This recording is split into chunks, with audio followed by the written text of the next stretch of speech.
scan de One Piece, cette fois-ci le 962, Seigneur et vassaux. Donc on retrouve comme d'habitude une petite illustration des exploits donc de Gang Beige et de sa famille, qui étaient donc en train de chercher la sœur de sa femme. Donc ils étaient donc à Dressrosa. Là, on s'aperçoit que les employés de la marine se sont fait embrasser donc par une femme, semblerait-il, qui aurait un t-shirt avec marqué Smile dessus. Alors, je vois pas qui ça peut être personnellement. Bref, c'est la page de présentation comme à chaque fois qui parle d'un autre équipage que celui de Luffy. Et donc maintenant, on va retourner dans le scan. Donc le scan se passe toujours dans le passé. Donc le passé, donc quand Oden était encore en vie et avait 18 ans.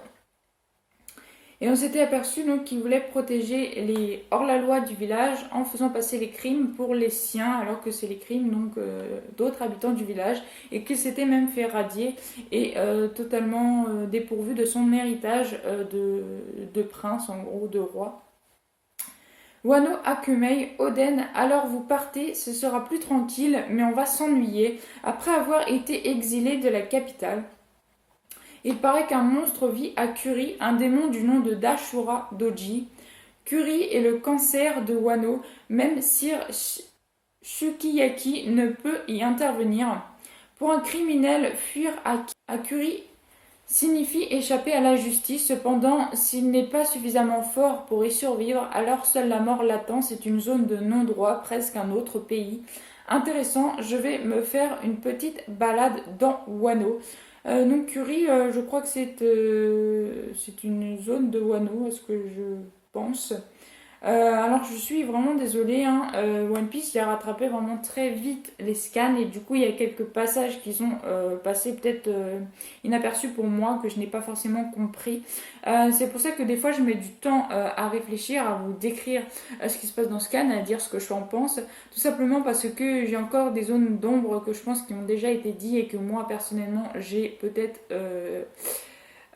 mal compris, et du coup j'ai un petit peu de mal, mais ça va se mettre en place. Déjà j'ai compris pas mal de choses suite aux derniers épisodes de l'anime, donc je suis quand même content.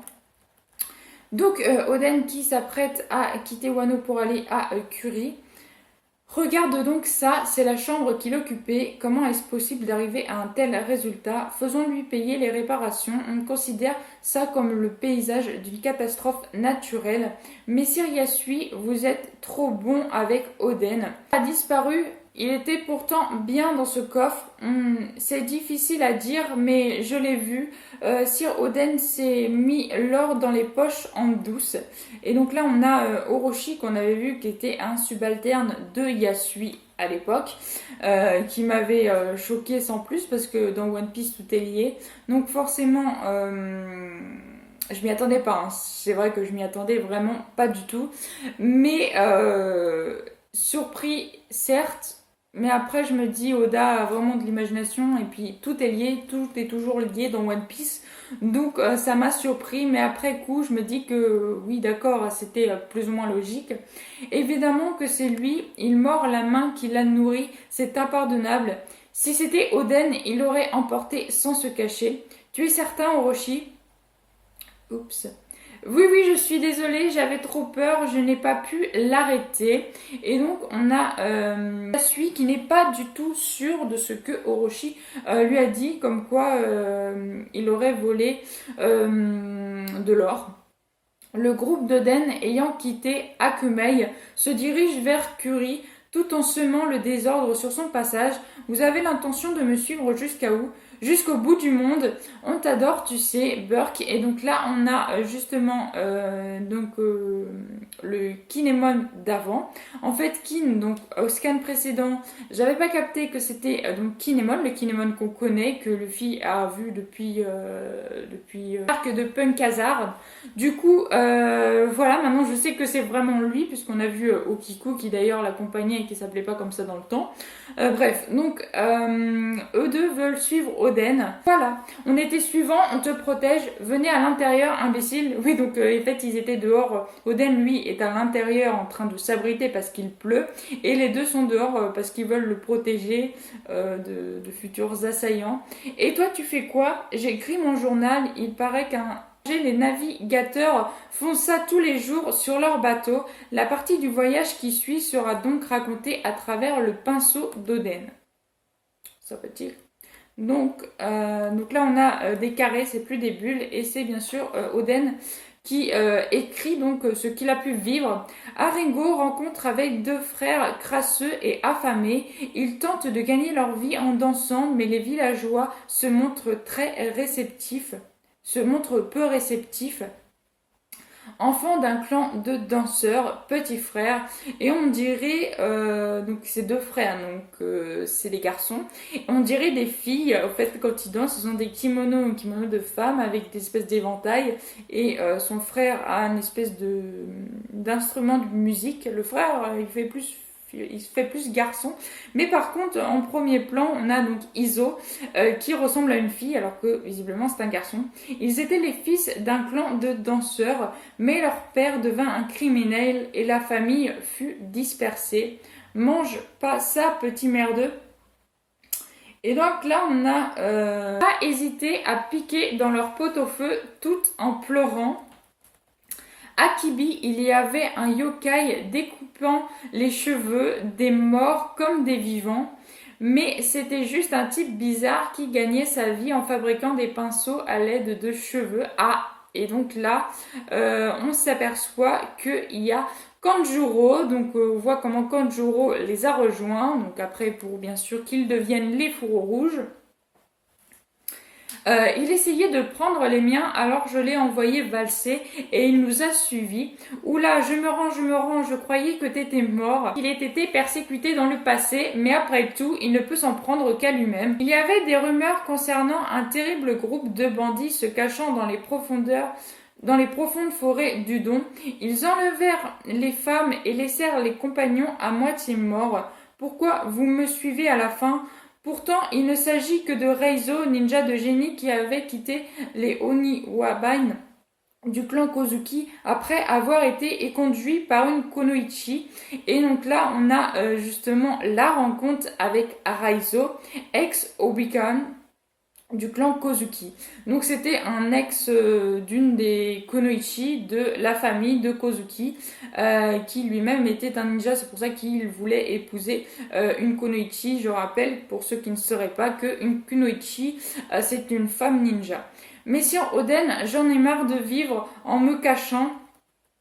Et ensuite, en fait, il les rencontre tous. On a un petit morceau du passé, donc que Oden raconte en écrivant ses mémoires.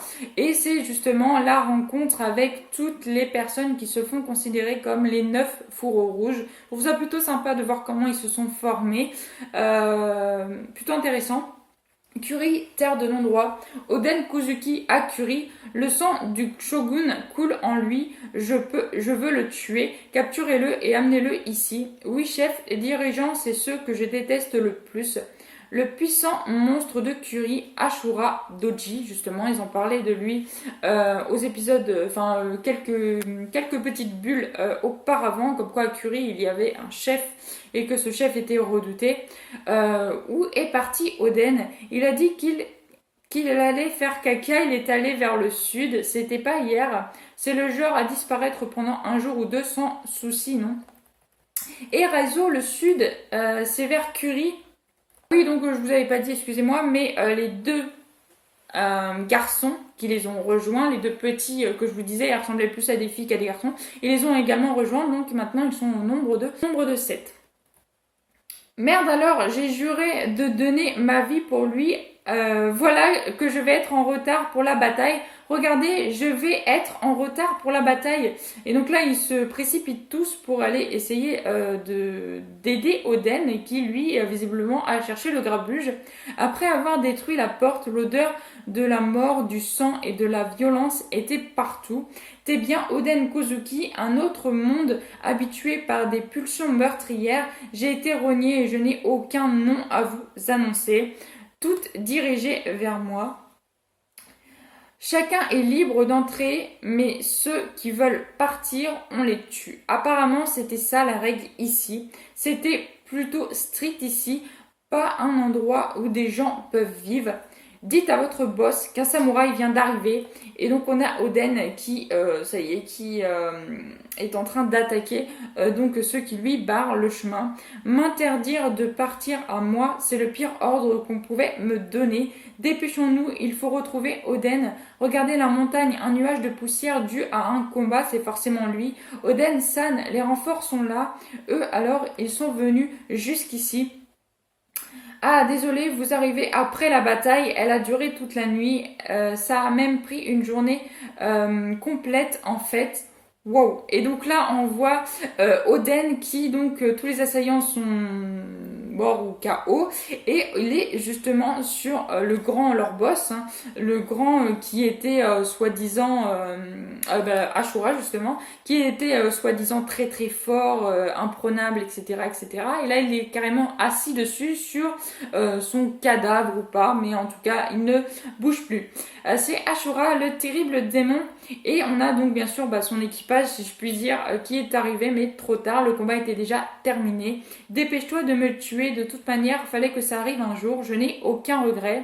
Voilà, il est toujours vivant. Et les petits gars, vous m'adorez toujours. J'ai besoin que vous me confiez votre sagesse et votre force. J'ai pris la décision de devenir le souverain de tous ces déchets.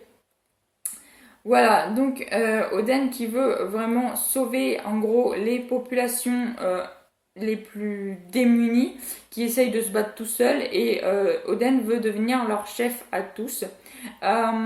Plutôt bonne surprise du personnage d'Oden, franchement, je pensais pas que c'était un personnage comme ça, surtout quand on l'avait vu il y a un ou deux scans, où on avait l'impression que c'était vraiment un personnage chelou, on se demandait comment Kinemon et tous les autres avaient fait pour l'idolâtrer. Voilà, là je comprends un petit peu mieux pourquoi tous ces gens l'ont idolâtré. Dans cette région infernale, puant le sang frais, il a su rallier les malfrats les plus déchaînés de Curie. Il a fait des plus puissants et subordonnés. Oden a fait de cet enfer une province où les gens peuvent vivre. Et donc là, on a justement celui qui avait donc donné la lettre à Oden, comme quoi il était radié, renié de ses pouvoirs, tout ça, qui ramène un message justement au père d'Oden pour lui dire donc il a réussi à faire en sorte qu'un pays totalement ravagé par la colère puisse lui obéir et en faire des saints, plus ou moins. Il n'y avait que lui pour réussir un tel exploit. On parle bien de Curie là. Oden Shikuyaki a annulé le reniement qui avait été prononcé. Il conféra à son fils Oden le titre de Doing de Curie, et je confère à mon fils Oden le titre de Doing de Curie. Et donc le père retire son reniement en gros, et il lui confie la charge donc du Curie, de là donc où il s'était déjà fait connaître, si je puis dire, en tant que chef. Oden Kozuki est devenu le daimyo de notre Curie. Enfin, Curie est devenue officiellement une province. Je n'en reviens pas. Nous aussi, on a été très courageux. Félicitations à notre Oden Sama Daimyo. Et donc là, ils sont tous contents. Et là, donc, on a bien sûr tous ensemble, tous les 9 fourreaux rouges, qui sont tous ensemble et qu'on a donc vu dans cet épisode comment ils avaient fait donc pour se rassembler, pour se former plutôt, qui sont tout contents donc qu'il ait réussi, Oden. Qu'est-ce qui t'arrive, Ashura? C'est la première fois que je vois la paix. Merci, Oden. Arrête, ça tu me donnes la nausée. Quoi qu'il en soit, un seigneur a besoin de vassaux. Plutôt que de me voir envoyer des types guindés sortis de je ne sais où, je préfère vous choisir vous, devenir mes samouraïs. Et donc là, on s'aperçoit réellement que ça y est, ils veulent se former. Ça y est, les 9 fourreaux rouges veulent se former justement avec la phrase d'Oden. Seigneur Oden, lâchez-moi, vous êtes plein de morve. 6 années passèrent sur les mers du monde il y a 33 ans. Les membres restants du légendaire équipage disloqué des Rocs partirent à la recherche de nouveaux compagnons. L'équipage a été détruit en -38. Progressivement, ils renforcèrent leur position et leur renommée. Wano, plage de Curie. Qu'est-ce que c'est que ces animaux? Des humains très poilus, des monstres difformes. Ça fout les jetons. Ces deux naufrages sont... Et donc là, on voit justement un naufrage qui vient d'arriver à Wano. Donc comme il y a une espèce de tourbillon avant d'arriver à Wano, il fallait qu'il monte une espèce de cascade.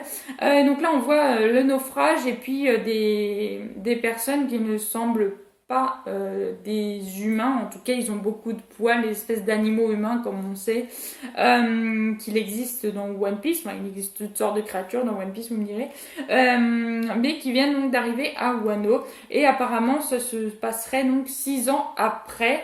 Et l'équipage des Rocs, je le rappelle, c'est l'équipage où il y avait Big Mom, il y avait Barbe Blanche, il y avait Kaido.